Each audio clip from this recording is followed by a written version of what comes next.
మధుబాబు గారి అపురూప చారిత్రాత్మక సృష్టి ఆనందజ్యోతి 16వ భాగం. ఇనుప గొలుసులతో బంధింపబడి ఉన్న వ్యక్తిని వెదురు చువ్వతో గాయపరుస్తున్న నాసీరుడి ముందుకు పోయి ఇంకోసారి అతన్ని అశ్వం మీద నుంచి వెనక్కి దొర్లిస్తే బాగుంటుందని కూడా మనసులో అనిపించింది అతనికి. ఆ కోరిక బలవత్తరం కాకముందే నాసీరుడి ముఖంలోకి అదో మాదిరిగా చూసి ముందుకు అడుగు వేశాడు గర్గుడు. శ్రీధరుడికి చాలా దగ్గర్లో నుంచి ఖాళీ స్థలంలోకి వెళ్లాడు. నాసీరుడు అధిరోహించిన అశ్వం తనకు సమీపంలోకి రాగానే దట్టిలో ఉన్న పిడిబాకుపై తనకు తెలియకుండానే చేయి వేశాడు శ్రీధరుడు. ఎన్ని ఎదురు దెబ్బలు తగిలినా నీకు జ్ఞానం కలగటం లేదు. ఒకసారి ఎవరినైనా ద్వేషించటం మొదలు పెడితే నీ కంఠంలో ప్రాణం ఉన్నంత వరకు ఆ విషయాన్ని మరిచిపోవని నాకు అనిపిస్తోంది. కరుకు కంఠం ఒకటి మెత్తగా తన చెవుల్లో మాట్లాడేసరికి ఒక్కసారిగా ఉలిక్కిపడి పక్కకు చూశాడతను. ఎప్పుడు వచ్చాడో గాని నిశ్శబ్దంగా వచ్చి అతని వెనుక నిలుచుని ఉన్నాడు కోలాహలుడు. ఆలయ ప్రాంగణంలో నుంచి పరిగెత్తుకు వచ్చిన అదటు ఇంకా తగ్గలేదు కాబోలు. ఆయాసంతో ఎగిరెగిరి పడుతున్నాయి అతని గుండెలో. జనం మధ్యలో నిలుచుంటే గర్గుడి ముఖం మనకు కనిపించదు. అందరికంటే ముందు నిలబడి దగ్గర్లో నుంచి చూద్దాం అంటూ శ్రీధరుడి చెయ్యి పట్టుకుని ముందుకు లాగాడతను. దూరంగా వెళ్లిపోయిన నాసీరుడి వంక ఒకసారి చూసి అతన్ని అనుసరించాడు శ్రీధరుడు. ఎంతో ప్రయత్నం మీద ముందు వరుసల్లోకి పోయి వేదికకు సమీపంలో నిలుచున్నాడు. కరచరణాలకు బంధించి ఉన్న ఇనుప గొలుసుల్ని ఊడదీసి గర్గుడిని వేదిక మీద నిలబెట్టారు సైనికులు. పెద్ద కంఠంతో రాజాజ్ఞను అతనికి చదివి వినిపించాడు మహామంత్రి. ఉరితాడు నీ కంఠాన్ని అలంకరించబోయేందుకు ముందుగా నీ మనసులో ఆఖరి కోరిక ఏదైనా ఉంటే ధనదుపుర సార్వభౌములకు నిర్భయంగా విన్నవించుకోవచ్చు. ప్రాణభిక్ష కాకూడదా కోరిక అని వెల్లడించాడు. అధికారమన్నా అధికారులన్నా ఇసుమంత కూడా లక్ష్యం లేని గర్గుడు ఎటువంటి కోరిక కోరతాడో చెవులారా వినటానికి ఉవ్విళ్ళూరుతూ ఊపిర్లు బిగపట్టారు ధనదుపుర ప్రజానీకం. చీమ చిటుక్కుమన్నా బిగ్గరగా వినిపించేటంత నిశ్శబ్దం ఆ ప్రదేశాన్ని ఆవరించుకున్నది. 10 మంది పట్టుకుని వేలాడినా ఇసుమంతగా కూడా చలించని లావుపాటి ఉరితాటిని వేదిక మీద అమర్చి ఉన్న ఉరికొయ్యకు తగిలిస్తూ తను కూడా విచిత్రంగా గర్గుడి వైపు చూశాడు తలారి. అధివసించి ఉన్న ఆసనం మీద నుంచి కొద్దిగా ముందుకు వంగాడు ధనదుపుర సార్వభౌముడు. ఇనుప గొలుసుల మూలకంగా అరవళ్లు పడిన హస్తాలను ఒకటిగా చేర్చి ఆయనకు నమస్కరించాడు గర్గుడు. జగదభిరాముడైన కోదండరాముడి దివ్య సమక్షంలో నేను చేసిన నేరాలకు శిక్షను అనుభవించవలసి రావటం నా అదృష్టంగానే భావిస్తున్నాను. ప్రాణాలను పోగొట్టుకునేటందుకు ముందు ఒక్కసారి ధ్వజస్తంభం మీది చిరుగంటల్ని మ్రోగించాలని ఉన్నది. సార్వభౌములు అందుకు అనుమతి ఇప్పిస్తారని ఆశిస్తున్నాను. గంభీరమైన కంఠంతో తన ఆఖరి కోరికను వెల్లడించాడు గర్గుడు. నివ్వెరపోయారు అక్కడ గుమిగూడి ఉన్న పౌరులందరూ. చెరసాలలో ఉండగా ఆరగించటానికి వీలు పడని రుచికరమైన పదార్థాలను తెప్పించమంటాడని అనుకున్నారు వారిలో కొందరు. తనకు అత్యంత ఆప్తులైన వారి నామధేయాల్ని వెల్లడించి వారితో 2 క్షణాల సేపు సంభాషించాలనే కాంక్షను వ్యక్తపరుస్తాడని భావించారు మరికొంతమంది. ప్రాణాలు పోయిన తరువాత తన ఆత్మశాంతికి చేయవలసిన కర్మకాండల్ని గురించి సూచిస్తాడని భ్రమపడ్డారు చాలామంది. తమ ఊహలకు పూర్తిగా విరుద్ధమైన కోరికను అతను వెల్లడించేసరికి విపరీతమైనటువంటి ఆశ్చర్యంతో తలమునకలైపోతూ సార్వభౌముల వారివైపు దృష్టిని మరలించారు అందరూ. ధర్మ సంకటంలో చిక్కుపడ్డాడు ధనదుపుర సార్వభౌముడు. నేరం నిరూపించబడిన వ్యక్తికి ఆలయ ప్రవేశం నిషిద్ధం. అటువంటి మనిషి ధ్వజస్తంభాన్ని తాకటం, స్తంభం మీది గంటల్ని మ్రోగించటం కలలో కూడా ఊహించరాని విషయం. ఒకే ఒక్క మాటతో విపరీతమైన సందడిని సృష్టించిన గజదొంగ వైపు ఒకసారి కోరగా చూసి మహామాత్యుల్ని దగ్గరకు పిలిచాడాయన. ఆలయం దగ్గర నిలబడి ఆ తతంగాన్నంతా తదేక దీక్షతో చూస్తున్న కోదండరాముడి పూజారుల్లో కలకలం చెలరేగింది ఒక్కసారిగా. ధర్మవిరుద్ధమైన గర్గుడి కోరికను మీరు అంగీకరించవద్దు. అతని నీడ కూడా పవిత్ర ఆలయం మీద పడకూడదు. పెద్ద కంఠంతో బిగ్గరగా అరిచి తమ అభ్యంతరాన్ని సార్వభౌములకు విన్నవించుకున్నాడు అతి ముఖ్యుడైన పూజారి ఒకతను. మరణశిక్షను అనుభవించబోతున్న వ్యక్తికి ఆలయ ప్రవేశం నిషిద్ధమో కాదో తేల్చుకోవాల్సిన సమయం కాదు ఇది. నిలుచున్న చోటి నుంచి ఆ గర్గుడిని అవతలికి పోనిస్తే తిరిగి మనకు చిక్కుతాడో చిక్కడో. ఏమాత్రం అవకాశం లభించినా మన కళ్ళు గప్పి అదృశ్యుడవుతాడతను. మరో కోరిక ఏదైనా కోరుకోమని చెప్పండి మహాప్రభు. సార్వభౌముల సమీపంలోకి పోయి చిన్న కంఠంతో తన అభిప్రాయాన్ని తెలియజేశాడు మహామంత్రి. ఆ పలుకులతో ఏకీభవిస్తున్నట్లుగా తల ఊపుతున్న సేనాపతి వైపు కూడా చూశాడు సార్వభౌముడు. నా చివరి కోరికను తీర్చేందుకు మీకు అభ్యంతరం ఏదైనా ఉంటే ఆ విషయాన్ని వెంటనే వెల్లడించండి. ధ్వజస్తంభం మీది గంటల్ని మ్రోగించాలనే కోరిక తప్ప మరెటువంటి కోరిక నాకు లేదు. మీరు విధించిన శిక్షను ఇక వెంటనే అమలుపరచవచ్చు. సమస్త ప్రజానీకానికి వినిపించేటట్లు పెద్ద కంఠంతో అంటూ తనకు తనే తలారి చేతిలోని ఉరిత్రాటిని మెడకు తగిలించుకున్నాడు గర్గుడు. అతని ధైర్యానికి, అతని నిర్భయత్వానికి మెచ్చుకోలుగా తలలు ఊపారు అక్కడ ఉన్న పౌరులందరూ. రాజభటుల దృష్టిలో పడితే రకరకాల బాధలకు గురి కావాల్సి వస్తుందని తెలిసి కూడా కరతాళ ధ్వనులు చేయకుండా ఉండలేకపోయారు.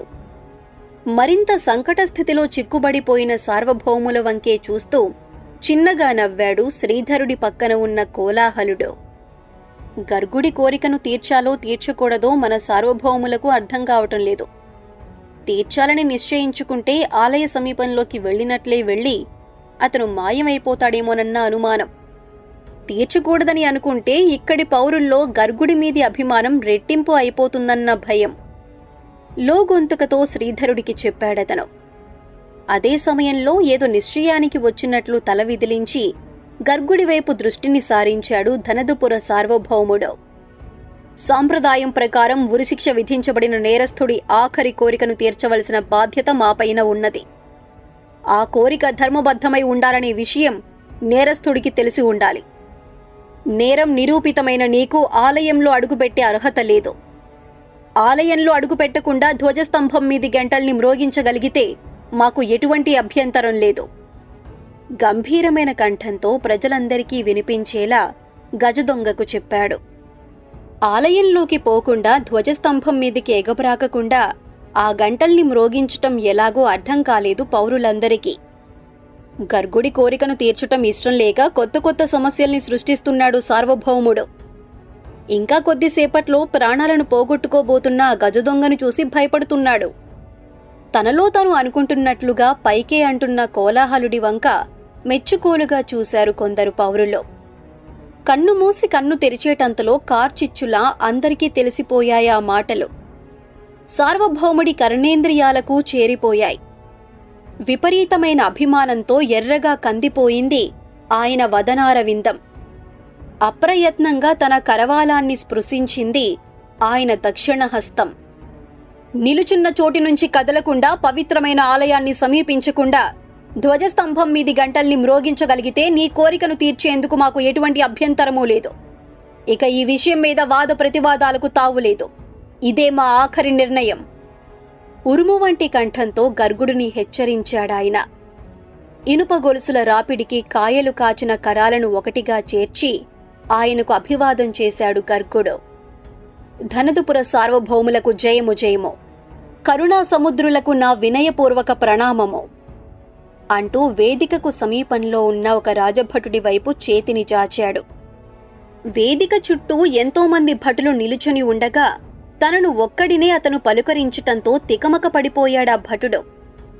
మరోసారి సైగ చేసి అతన్ని ఇంకా కొంచెం ముందుకు రప్పించాడు గర్గుడు. అతని చేతిలో ఉన్న రాజదండాన్ని అడిగి తీసుకున్నాడు. 6 మూరల పొడవున్న ఆ దండంతో అతను ఏం చేస్తాడోనని ఉత్కంఠ నిండిన హృదయాలతో ఊపిర్లు బిగబట్టారు అక్కడి పౌరులందరూ. రాజదండాన్ని తీసుకున్నట్లే తీసుకుని అతను వేదిక మీది నుంచి అవతలికి దూకకుండా జాగ్రత్త వహించారు రాజభటులు. తమ ఆయుధాలన్నింటినీ అతని కేసి గురిపెట్టి ఎటువంటి పరిస్థితినైనా ఎదుర్కొనేటందుకు సిద్ధంగా నిలబడ్డారు. రాజదండాన్ని 2 సార్లు చేతుల్లో గిరగిరా తిప్పి యుద్ధ సమయంలో బరిసెను విసిరేందుకు సిద్ధపడే సైనికుడి మాదిరి శరీరాన్ని వెనక్కు వంచాడు గర్గుడు. సన్నగా పొడవుగా వెదురుచువ్వ మాదిరి కనిపించే అతనిలో ఎంతటి శక్తి దాగి ఉన్నదో అతన్ని గురించిన కథల్లో వినటమే గాని ప్రత్యక్షంగా చూసి ఉండకపోవటం వల్ల తను కూడా ఊపిరి బిగబట్టి చూశాడు శ్రీధరుడు. హుమ్మని ఒకసారి హూంకరించి చేతిలోని రాజదండాన్ని ధ్వజస్తంభం మీదికి విసిరాడు గర్గుడు. తోకచుక్క మాదిరి రివ్వున గాలిలోకి లేచి సూటిగా పోయింది అది. ధ్వజస్తంభం పై భాగంలో ఉన్న పెద్ద కంచుగంటకు తగిలింది. అక్కడి వారందరి గుండెలు జల్లుమనేటట్లు కంగున మ్రోగిందా గంట. ఆశ్చర్యాన్ని అణచుకోవటం చేతకాక కరతాళ ధ్వనులు చేయబోయి ఆఖరి ప్రయత్నంలో ఆగిపోయారు పౌరులు అందరూ. ఎందుకంటే ధ్వజస్తంభం మీది కంచుగంట కంగుమంటున్న సమయంలోనే గింగిరాలు తిరుగుతూ స్తంభం మీది నుంచి క్రింద పడిందొక పెద్ద పట్టుగుడ్డ మూట. అస్తమించబోతున్న సంధ్యాపతి అరుణ కిరణాలు పడి కనులు మిరిమిట్లు గొలిపే కాంతుల్ని వెలువరించాయి ఆ మూటలో నిక్షిప్తపరచబడి ఉన్న నగలు, బంగారు నాణాలు. క్రింద పడగానే నలుదిక్కులకు వెదజల్లబడ్డాయవి. ఆలయ ప్రాకారాల మీద, గాలిగోపురాల మీద అధివసించి ఉన్న పౌరుల్లో విపరీతమైన కలకలాన్ని సృష్టించాయి. పదండి, అందరూ పదండి, ఆలయ స్తంభం మీది నుంచి అపూర్వ సంపద నేలను తాకింది. ఎవరు ముందుగా పోగలిగితే వారికే సొంతమవుతుంది ఆ సొత్తు. త్వరగా పదండి అంటూ గొంతు చినిగిపోయేటట్లు అరిచి వేదిక చుట్టూ నిలబడి ఉన్న పౌరుల్ని హెచ్చరించాడు కోలాహలుడు. అతని మాటలు పూర్తి కాకముందే ఆలయం దగ్గర చెలరేగింది దారుణమైన తొక్కిసలాట. తళతళ మెరిసిపోతూ ఆలయ ప్రాంగణం నిండా పడిన ఆభరణాల్ని, బంగారు నాణాల్ని చేజిక్కించుకోవటం కోసం ఒకేసారి ఎగబడ్డారు అక్కడ ఉన్న పౌరులు. ఆ దృశ్యాన్ని చూసి తాము అక్కడికి ఎందుకు వచ్చారో మరిచిపోయారు వేదికకు సమీపంలో ఉన్న పౌరులు. ఒకరినొకరు నెట్టుకుంటూ, ఒకరి కరచరణాలకు మరొకరు అడ్డుపడుతూ అటుకేసి పరుగులు తీశారు. కన్ను మూసి కన్ను తెరిచేటంతలో ఆరంభమైన ఆ సందడిని అదుపులో పెట్టటం రాజభటులకు అసాధ్యమైపోయింది. ఆగండి, అందరూ ఆగండి, వెళ్ళండి, అందరూ వెనక్కి వెళ్ళండి అని కేకలు పెడుతూ తమ రాజదండాలను పట్టుకుని వేదికకు దూరంగా జరిగారు వాళ్ళు. కొండరాతిలో మలిచిన విగ్రహం మాదిరి చలనం లేకుండా వేదిక మీద నిలబడి ఉన్న తలారిని తన ఎడమ భుజంతో వెనక్కి నెట్టాడు గర్గుడు. తను ఏం చేస్తున్నాడో రాజభటులకు అర్థమయ్యే లోపుగా చెంగున వేదిక మీద నుంచి జనం మధ్యలోకి దూకేశాడు. అనుకోని విధంగా ఆలయం దగ్గర చెలరేగిన కలకలం వైపే చూస్తున్న సార్వభౌముడు, మహామంత్రి, సేనాధిపతులు తెలివిన పడేసరికి చాలా ఆలస్యమైపోయింది. అంతకుముందు కోలాహలుడు ధ్వజస్తంభం మీదికి ప్రాకిన కారణమేమిటో ఒకరు చెప్పవలసిన అవసరం లేకుండానే అర్థమై ఆశ్చర్యంతో మ్రాన్పడిపోయాడు శ్రీధరుడు. గర్గుడిని విడిపించటం కోసమే నగరంలోకి వచ్చాడు కోలాహలుడు. మరణశిక్షను విధించబోయే సమయంలో నేరస్థుడి ఆఖరి కోరికను తప్పక చెల్లిస్తారని ముందుగా తెలిసి ఉండటం వల్లనే ఆభరణాలు నింపిన పట్టుగుడ్డ మూటను ధ్వజస్తంభం మీద నిక్షేపించి వచ్చాడు. తను అనుకుంటున్నట్లు సామాన్య పౌరుడు కాదతను. రాజాధిరాజుల్ని సైతం కలవరపాటుకు గురిచేయగల గర్గుడికి సహచరుడు. అతనితో కలిసి తిరుగుతున్నట్లుగా అనుమానించిన మరుక్షణం తనను కూడా గర్గుడి అనుచరుడిగానో సహచరుడిగానో భావిస్తారు రాజభటులు. ఈసారి పట్టుబడటం అంటూ సంభవిస్తే ఒట్టొట్టి శిక్షలతో సరిపెట్టుకోరు. గర్గుడితో పాటు తనను కూడా ఉరికంబానికి ఎక్కించి తీరతారు. అటువంటి పరిస్థితి ఎట్ట ఎదుటికి వచ్చేటంత వరకు అక్కడే నిలబడి ఉండటం దేనికి? అవతలికి వెళ్లిపోకుండా తనను ఆపగలవారెవరు? బంధించండి, ఆఖరి కోరికను తీర్చుకునే నెపంతో అల్లకల్లోలాన్ని సృష్టించిన ఆ దుర్మార్గుడిని వెంటనే బంధించి మా ముందుకు తీసుకురండి. బంధించటం అసాధ్యమైన పక్షంలో ఈటెలు విసిరి ప్రాణాలను బలిపుచ్చుకోండి. ఉరుము వంటి కంఠంతో రాజభటులను హెచ్చరిస్తున్న సేనాపతుల వారిని, ఆ ఆజ్ఞలను అందుకుని పట్టుదలగా కదులుతున్న భట సమూహాల్ని ఓరకంట గమనించుకుంటూ వెనక్కి వచ్చేశాడు శ్రీధరుడు. ఆలయ ప్రాకారం నిండా పడిన నగలు, నాణాలను గురించి మరిచిపోయారు నగర ప్రజలు. చూస్తూ ఉండగానే తమ మధ్యకు దూకి అదృశ్యుడైన గర్గుడిని గురించే మాట్లాడుకుంటూ నలుప్రక్కలకు చెల్లాచెదురవుతున్నారు.